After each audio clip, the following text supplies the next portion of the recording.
good point. And what I'd like to do to wrap it up here, Azeem, let's get a minute for you to make a closing statement on what you believe, what you've learned here in this debate, and what your current feelings are. Azeem, why? I've already punked him out, Fred. I punked him out. And what I've learned about you is that there's something seriously wrong with you as well. I punked this joke out.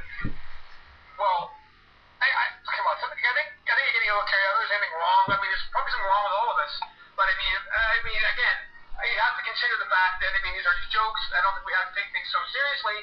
And I think I've learned something about you too, Azeem. I mean, and no disrespect intended, because, as you know, I mean, I really enjoy our conversations. You're very, as I've said before, I think you're a very smart guy, and I've enjoyed having you on the program with your alternative points of view.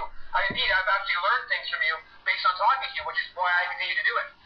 But this name-calling thing and losing respect for people that you don't really know that well, you know, it's a bit of a problem, because it kind of, what it does is it kind of, I think you've got a point in there. You're really trying hard to say it with these profanities and name-calling and taking it so personally makes you hard. Well, and that's what he is. What do you want me to do? You want me to say, well, Chris, you're not a very nice person. Sorry, that's not my style. He's a complete chicken shit. He really is.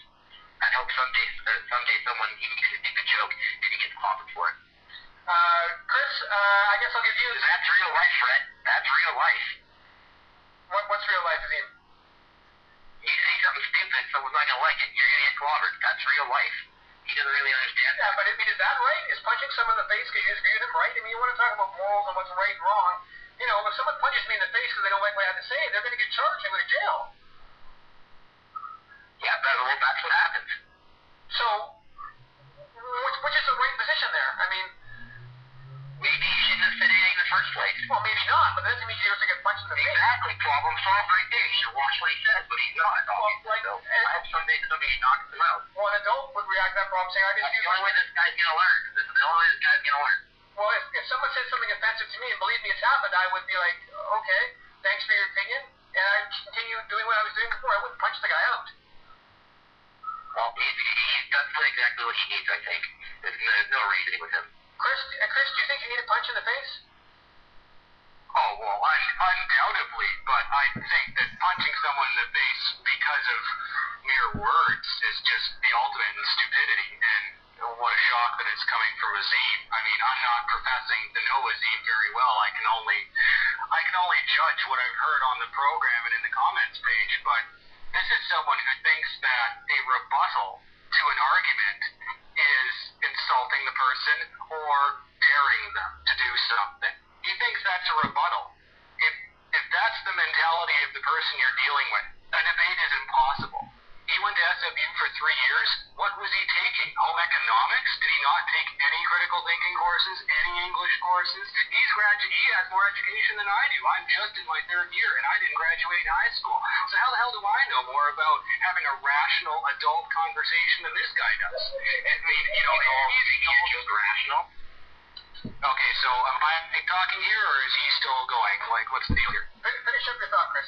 By all means. Okay. I don't know. It's just, I've made it really clear what the point of the joke was. The joke was successful in the context that I told it. I then used the joke to illustrate a point on the show, and apparently no one listened. Apparently no one understood my point because, and maybe this was an oversight on my own part, but I don't think it was.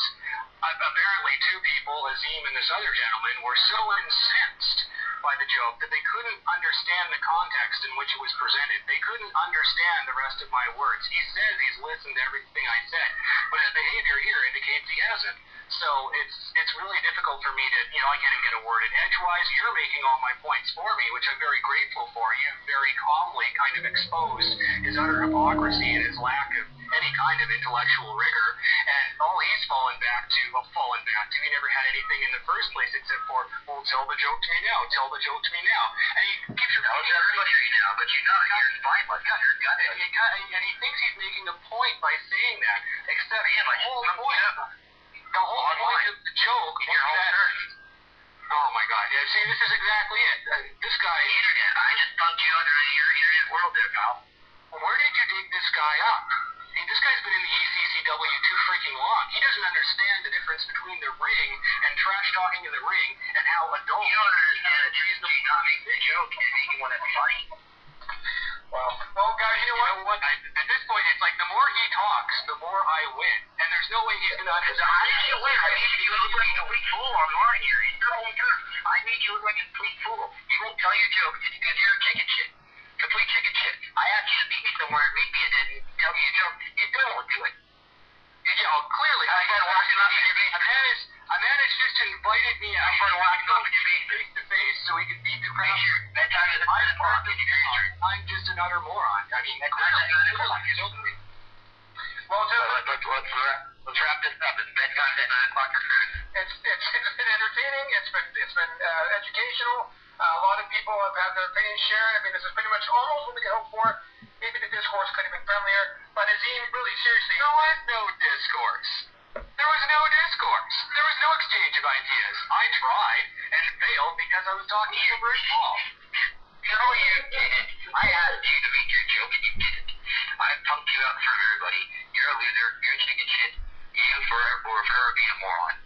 He has like That's what I need to see. Hope your teachers are very proud of you, and then one day when you actually graduate, they can say, this guy Chris, I taught him so well, but actually, he's a complete fucking idiot because that's the way he is. He thinks he's right. He thinks he's intellectual. He thinks he makes rational opinions. But in actuality, he's just a complete chicken shit. He'll make his comments online, but not to someone's face. Well, that's a whole other issue there. Azeem, seriously, I mean it when I say it. Thanks for coming on the program tonight. It was good to have you on and exchange your ideas. This debate has been interesting. I have enjoyed it. I think Chris has enjoyed it. I think you've enjoyed it. And hopefully we made a point here about how contentious making jokes and people's sensibilities are. It's been eye-opening for sure. Azeem, thanks for coming on tonight. I do mean it. We will talk again. My only one point is just watch what you say. Hey, Chris, take it as you can. Watch what you say. Good night, friend. Good night, Azeem. Take care. That was Azeem the Dream joining us live tonight from his home, I assume, to debate this issue. Chris, I need to get in the last word there so we can move on with the rest of the show because I do have one more person to talk to tonight. But I mean, I'm with you on the sense that I think that the discourse could have been much more improved. You know, as an adult, especially who's got a university education, perhaps calling you a chicken shit isn't the best way to make his point. But I mean, you didn't make a joke. Maybe you are a bit of a chicken shit. What do you think? I didn't make the joke because for several reasons. For the first one, it wouldn't be funny anymore. The whole point of telling a joke is to make people laugh. And it's not going to make anyone laugh here because we already know it. The second thing is I don't let assholes like him dictate things. I don't let him say, oh, I want you to do this. Do it or you're chicken shit. I mean, what are we, 10 years old? Seriously. I mean, I'm all for trying to, you know my debating style. I try and find common ground. I try and find things that we agree on. I couldn't get 5 words out without him going on some hate-fueled idiotic tirade about, oh, you're this, do that, oh, you're a chicken shit, you're going to get punched out, meet me outside the schoolyard, after class, and I'll punch you in the face. I mean, I'm more than willing to try and have a debate with anyone, but they have to have at least a minimum level of intelligence, and a minimum level of maturity in order for a debate to even be possible. And there is no debating with someone whose idea of rational discourse is to challenge the person to a fight, say the same 6 lines over and over again at increasing volume and ever repetitiveness, and then claim victory at the end of it, even though that by any rational standard, if there was a totally neutral scorekeeper here, well, I don't know if I got any points off because I couldn't get a word in edgewise, but you pwned him left, right, and center. You were making all my points for me. And if I had made those same points, he would have been frothing at mouth and going nuts, because clearly the very sound of my voice just, irritates this man's psyche, which is pretty cool, actually, because I usually have to work damn hard to make if I want somebody to be pissed off at me, I usually have to work at it. I usually have to put effort into it. I have to do some research, maybe do a psychological profile. I have made Azeem so angry that he is willing to pay for my wrestling tickets and meet me in my garage probably and beat the crap out of me just by doing something that wasn't even directed at him. I'm almost heady with the power to have that kind of control over another human being. I can make Azeem's blood boil simply by speaking. I mean, does Azeem understand how completely and thoroughly leashed I have him? I can change his mood with my tone.